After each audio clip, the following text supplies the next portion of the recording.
ब्रह्मांड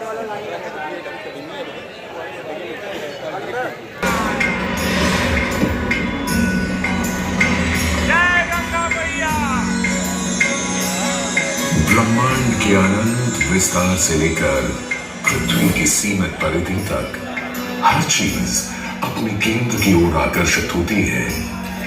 इस पृथ्वी पर एक ऐसा केंद्र है जो न केवल मानवता की आस्था और भावनाओं को बल्कि उनकी आत्मा की गहराइयों को भी अपनी ओर खींचता है।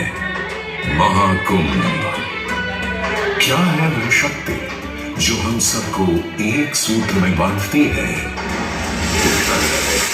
गंगा।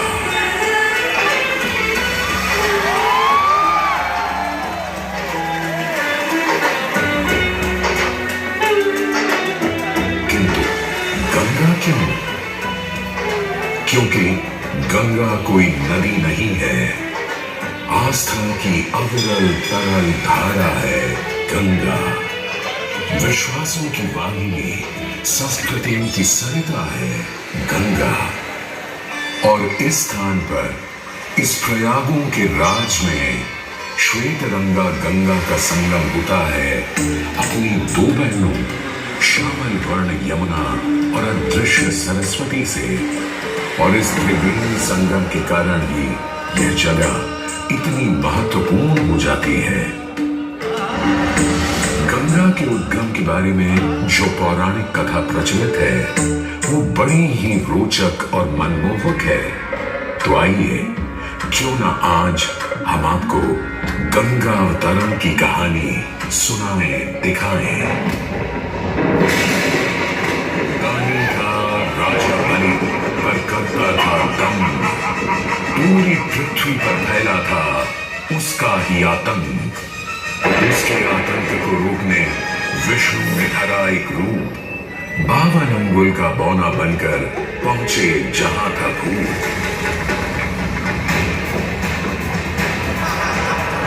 सारे दरबारी बौने ब्राह्मण पर हंसे, पर बाली ने जब उसे दान मांगने को कहा तो उसने कुटिया बनाने को केवल 3 पग भूमि मांगी।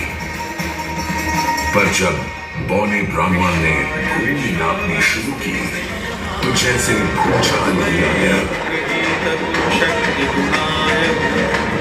वामन ने पहले पग में पूरी धरती नाप ली और अगले कदम से स्वर्ग।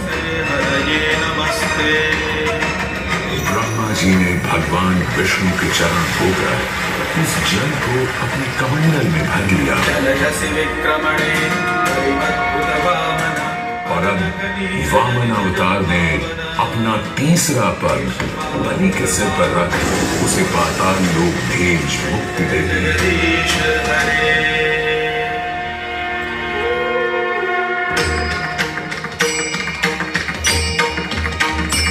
अब स्वर्ग लोक में भगवान ब्रह्मा जी ने जब चरणामृत में हाथ डाला तो वहीं से निकल आई चंचल निर्मल धवल गंगा जी। पवित्रा किंतु चंचला, आज से तू मेरी पुत्री और नाम तेरा गंगा।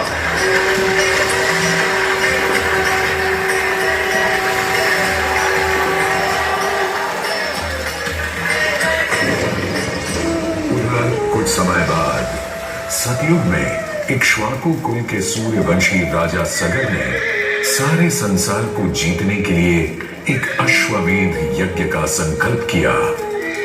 सुने सुने सुने सत सुने, या चिन्हित पूजित धवल अश्व जहां भी जाएगा वो भूमि राजा सगर की मानी जाएगी। यदि किसी ने इस अश्व को रोका या पकड़ा तो उसे सगर के 60,001 पुत्रों और उनकी लक्षाधिक सेना का सामना करना पड़ेगा।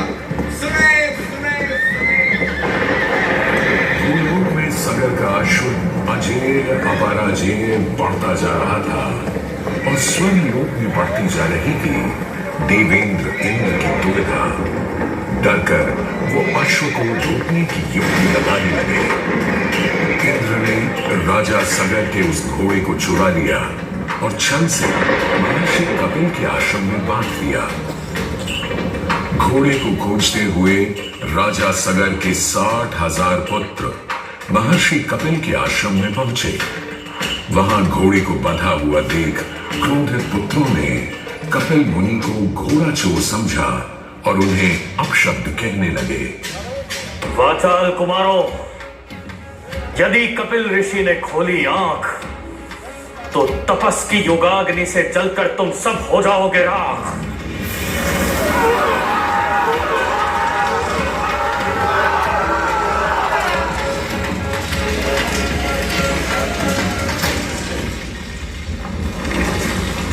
उधर सगर थे चिंतित।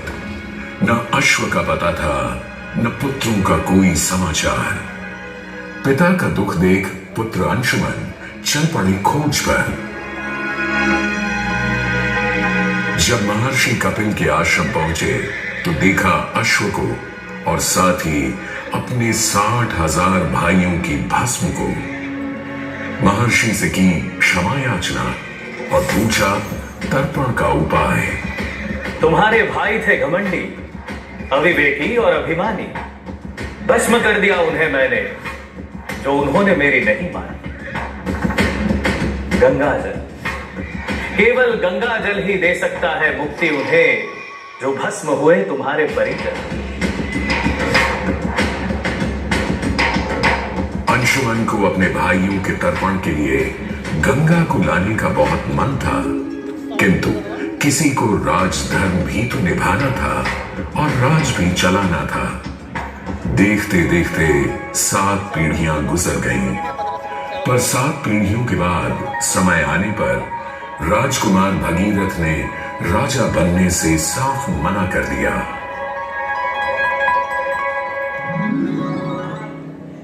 क्षमा कीजिए, क्या ये आवश्यक है कि राजा का बेटा ही राजा बने?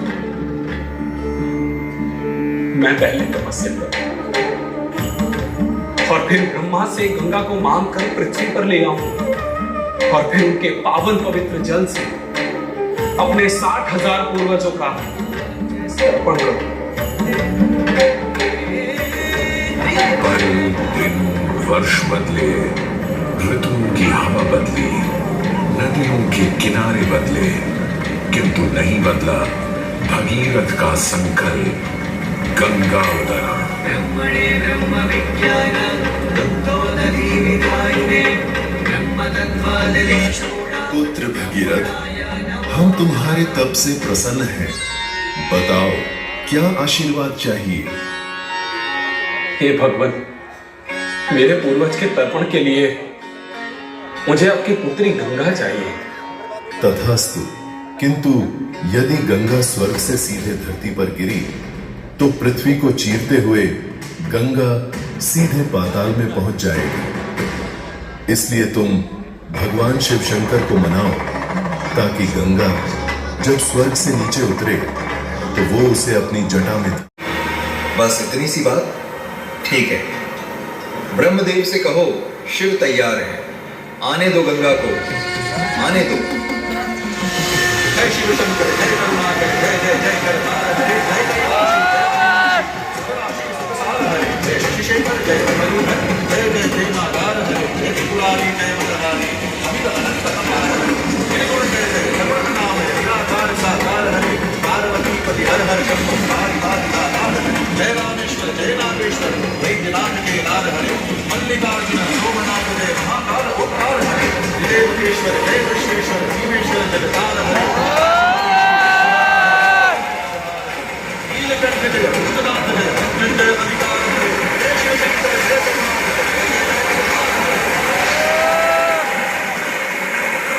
और यूं गंगा ने भगीरथ के साथ गंगा सागर जाकर सगर के पुत्रों का उद्धार किया।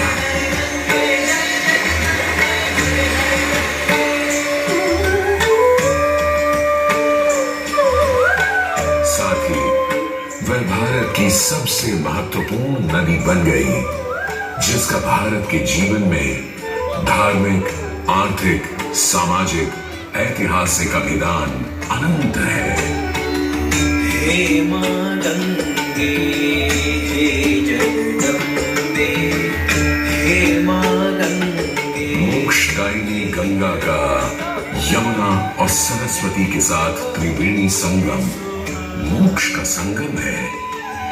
प्रत्येक 12 वर्षों में यह महाकुंभ का स्नान करता है सर्व सिद्धि प्रदान और देता है मोक्ष का वरदान।